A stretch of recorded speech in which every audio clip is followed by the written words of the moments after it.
lose to a character, it probably would be Marth.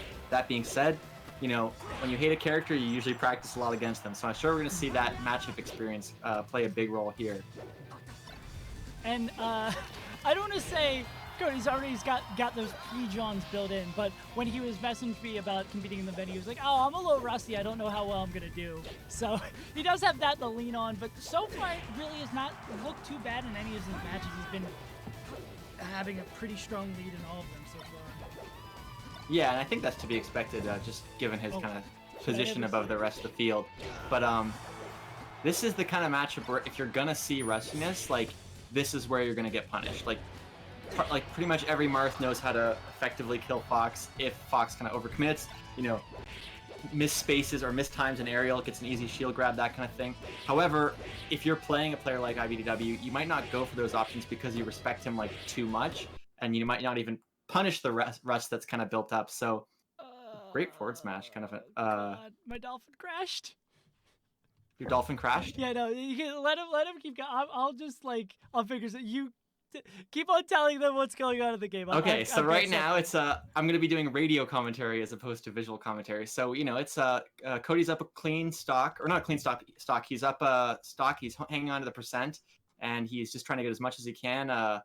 We got Deft on 2 stocks. Cody's in an edge guard situation, and he cleans it up with the forward air, or with the back air. So now it's pretty much an even game. Cody gets a back air and a shine, and that should potentially close at the start. We're going to do a back throw, just a back air, back to neutral, another shine spike setup, and now Cody is up a clean stock. So again, try to imagine just 0%, guys. From there, yeah, well, Cody's streaming. You can also tune in there, but don't leave the stream because it'll be back up shortly. Let me back up 1 second. Okay. Definitely all the momentum right now is in kind of Cody's corner. He, you know, even if he loses a stock, he can kind of pretty quickly, good SDI up onto the platform. And looks like that will be it. Yeah, forward smash or up throw, yeah. So we just got Deft on ledge. Cody looking for the up smash. Okay, so I'll message them. Yeah, tell them we might gotta restart again. Oh God, Jesus, this is the most cursed set in the world. It's just in L's after L's after. Okay, L's so they today. just turned it off. If you want to try to connect I'm now. try to rejoin. I don't know. Okay, we back. I'm so sorry. All right, iBDW won game 1 with a 2 stock. If Dolphin crashes again, I'll just end up like restreaming from Cody's perspective. Yeah. All right, we should be gravy now. I don't want to jinx it. Cody won game 1. I blame Spectrum. Cool. Yeah, anything that doesn't involve blaming me, I'm sick with that. We're gonna end up over here on FD on game 2. Makes sense. It's Marth versus Fox. Let's see what Deft is able to do here. Potentially, even out a game piece here. Yeah, so, you know, Cody kind of showing his familiarity in the matchup so far, really good spacing. I know, like, he's a very, like, reaction-based player. He talks a lot about in the matchup how he likes to kind of dash dance sort of just in the kind of space where he can punish Marth's laggy moves on reaction, including stuff like auto-cancel Nair. So really, like, the speed of Fox is something that he relies quite heavily on. And will this be a forward smash? Just up airs. But does manage to get out of it. Part where it gets tricky. Okay, Nair's going to be able to does it. Yeah, Cody not really having too many options that far out, having to opt for the up B, and that's going to be Deft finishing off that stock. Okay. Really good patience to wait for the roll in, and how does he clean up the edge guard? Doesn't get the grab, but does get it there. It's a real great DI out on that first up air from Deft, not allowing Cody to have an easy follow-up on that, turning it into an off-stage scenario. Eventually Cody finishing that one off. Nice mash out. Yeah, it does have a little bit of an input error there, but, you know, seems to still be doing pretty well.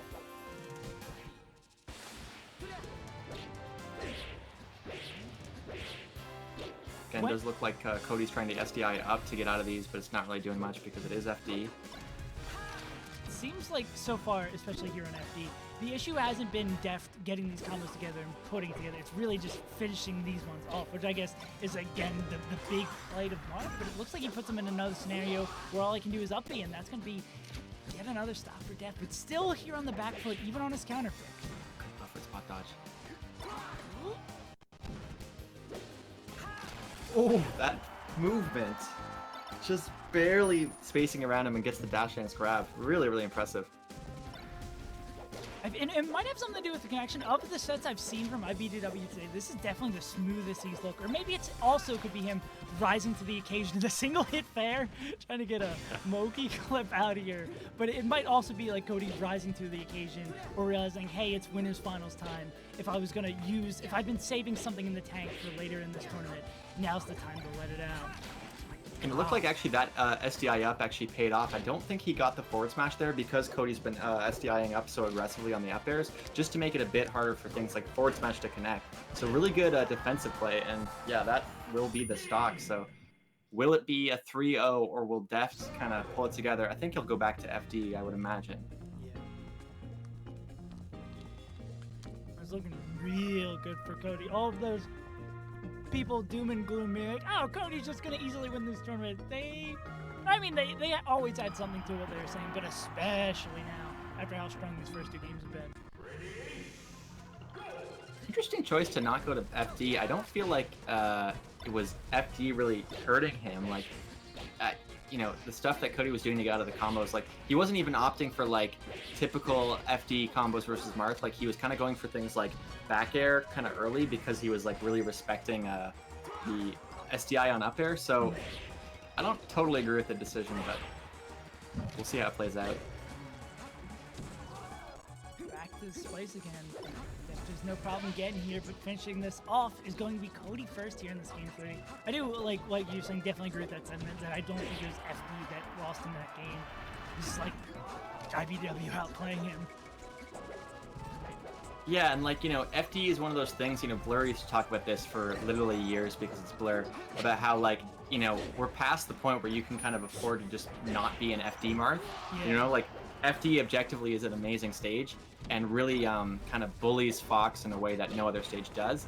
So not taking advantage of it is a bit strange. That was a really fantastic DI on the down throw to just go right to ledge, and it really paid off because it kind of ended up setting up his own counter sequence.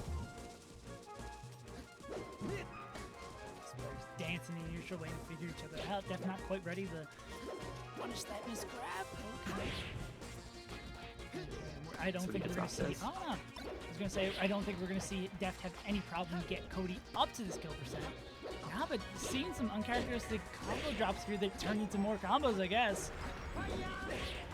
Yeah, Cody's definitely been like choking a bit on the movement, which like could be from a variety of factors, but he is going to recover from this unless he's able to clear it out. Yeah, tournament winner, still alive.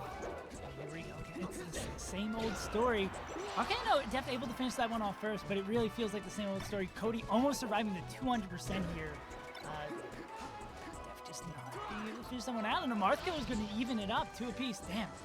Yeah, he's really doing a good job of utilizing the light shield Marth killer, but also knowing a good SCI to like react and jump out of it if he needs to, and that's how he got the stock prior to that one, but still kind of, it makes it much more like flexible and dynamic as an edge guarding option than just holding light shield and hoping like that they don't sweet spot around it. Mm-hmm.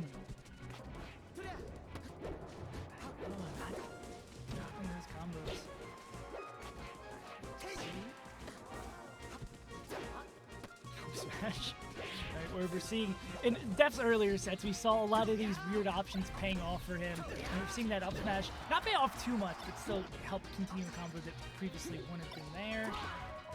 And again, we see iBDW opting to respect STI in both cases. He went for a back air there instead of an up air, and you actually did see the STI happen in spite of that. But you know, obviously, if he goes for a back air, it wouldn't change it in any way. I like that Deft's been noticing that these edge guards have been a little bit rough for him and have started chasing Cody out there, even though it's only a handful of times been positive for him, dancing around trying to figure out what Cody's doing, but not quite there. The nair from the ledge should be able to do it. All right. If you can link these, we might see a game here, but Cody might not give him a singular opportunity, Marth Killer, and then out of it. Again, it's like he gets in this situation and then he reacts to the position and he jumps out of it, and it just makes for like a much more dynamic edge guard system, really optimized way of approaching the matchup, and that's, you know, why he did so well. Like, I think if you watch that set again, you can kind of see there's a lot of situations where a lesser player would be punished quite significantly off of some of the openings that Deft got, and Cody just did not let that happen. So really good shit to